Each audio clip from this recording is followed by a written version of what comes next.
Salut à tous et bienvenue sur cette nouvelle vidéo. Aujourd'hui, nous allons parler matériel. Ce matériel est un wood stove. Alors, si on décortique, wood, bois, stove, le poêle, donc un poêle à bois, un réchaud à bois. Comme vous le savez, sur le terrain, depuis la nuit des temps, depuis les cavernes, on est obligé dans tous les cas de s'alimenter. Donc il va falloir cuisiner sur le terrain et aujourd'hui, à notre connaissance, nous n'avons que 4 solutions pour pouvoir cuisiner sur le terrain.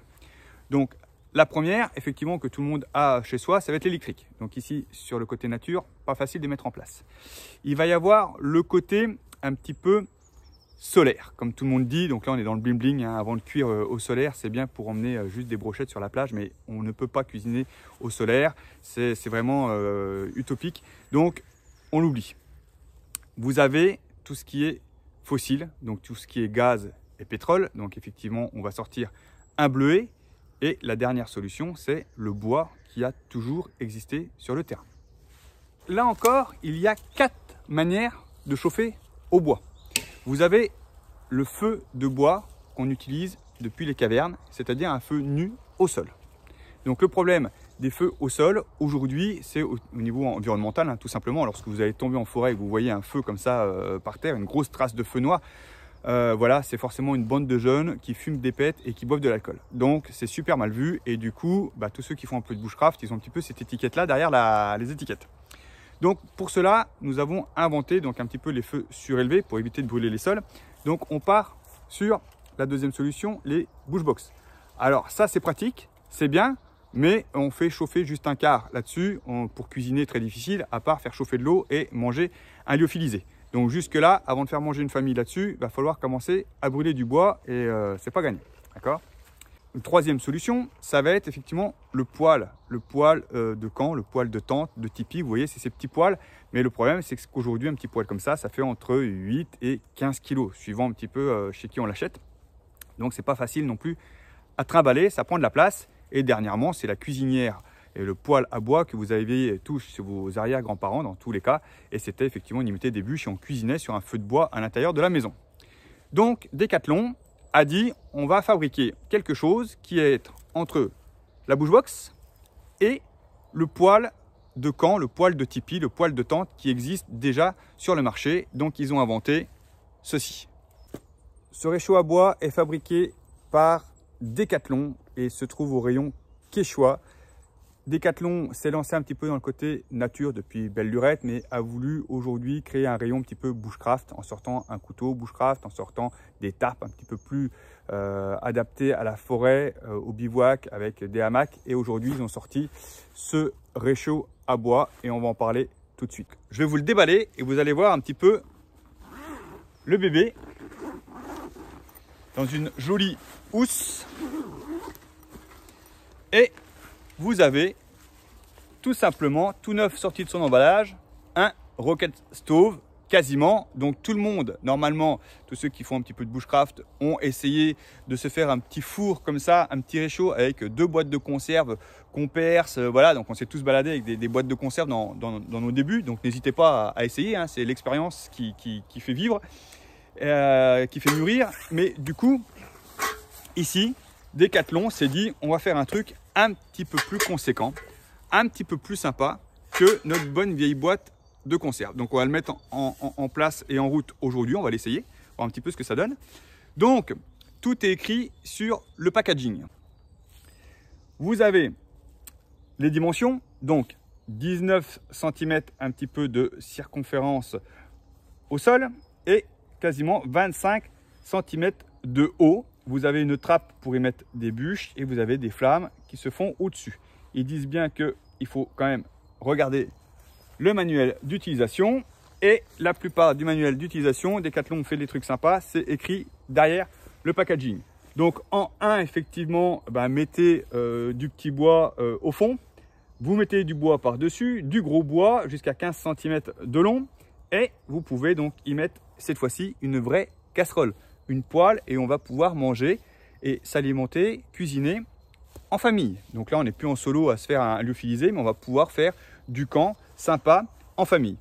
Et puis ensuite, ils vous disent de pouvoir donc remettre du bois alimenté en bois par la petite trappe qu'il y a sur le devant.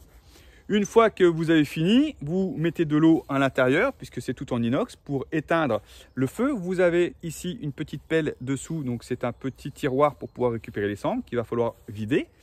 Et puis voilà, donc ils vous disent qu'effectivement dans les lieux où le feu est interdit, que ce soit avec ça ou avec autre chose, c'est interdit. Et puis les distances, un petit peu, faire attention au vent, attention aux enfants et attention aux toiles de tente. Voilà pour le packaging.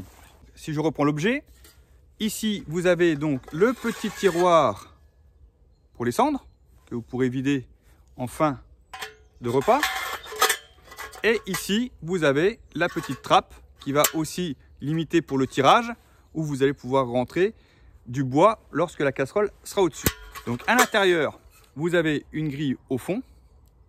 Donc vous allez mettre votre petit bois et ce que vous voulez pour commencer le feu.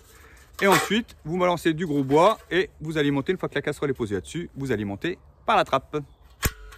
On le met en place pour qu'il soit stable et avec, ils fournissent une petite tringle pour pouvoir venir donc ouvrir et fermer la porte, venir chercher le cendrier, voilà, savoir s'il est chaud ou pas chaud. Voilà, et on va pouvoir déplacer le réchaud, même chaud, on va pouvoir venir le soulever et le déplacer, même lorsqu'il sera allumé. Donc là, on va allumer le feu. Donc je ne vais pas passer mon temps avec un fire steel et quoi aux caisses. Hein, on ne va pas jouer du bling bling. On est là pour faire à manger.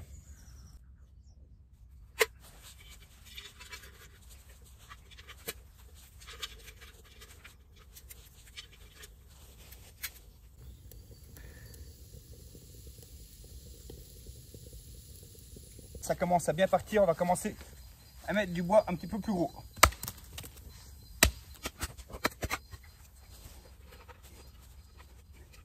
Une petite astuce au niveau de cette tige, elle est creuse. Je peux aussi m'en servir pour attiser.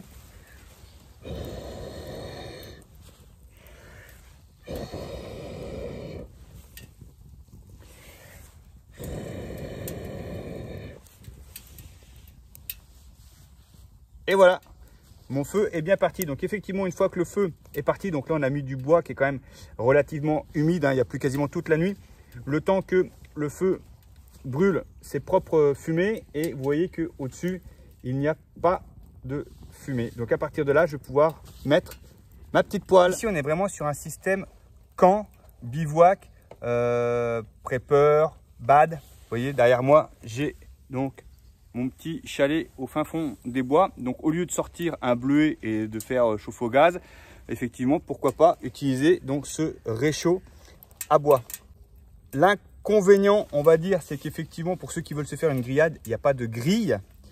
Mais j'en vois beaucoup dans certaines vidéos que les mecs, ils font un feu au sol et ils amènent leur poêle. Donc autant amener une poêle là-dessus où la flamme est concentrée donc sur le milieu du réchaud. Et on consomme par contre beaucoup moins de bois qu'un feu au sol. Hein, là, il est vraiment condensé. On n'a plus qu'à pousser nos petits bouts de bois dedans au fur et à mesure que notre feu en a besoin.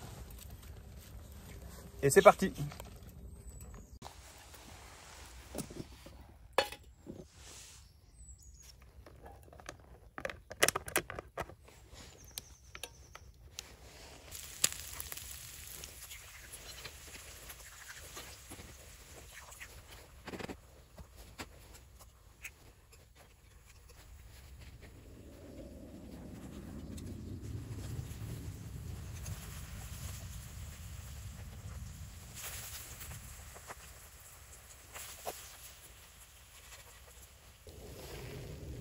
Impec. Bon appétit. Bon, ça vaut ce que ça vaut, mais en attendant, mes petits œufs sont cuits. Alors, comme j'ai dit, il n'y a pas de grille, on ne va pas faire une grillade, mais on peut tout faire à la poêle. Bon app. Donc maintenant, on va passer aux choses sérieuses.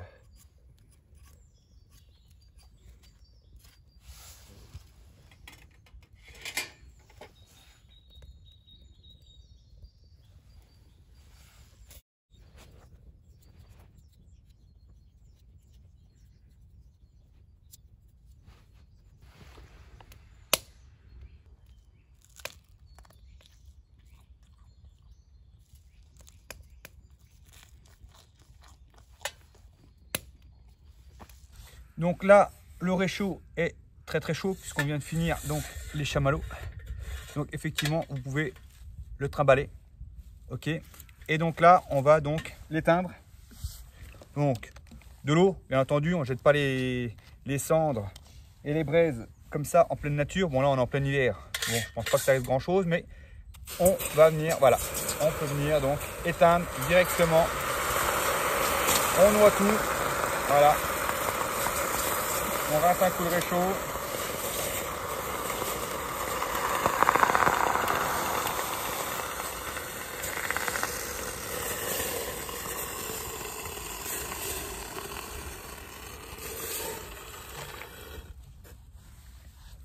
Ici, vous allez pouvoir donc enlever le petit cendrier et vider donc les cendres qui ont été noyées.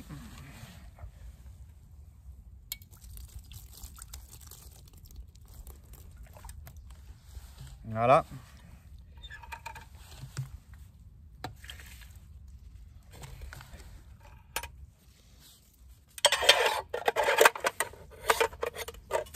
Et du coup, maintenant, vous n'avez plus qu'à le vider.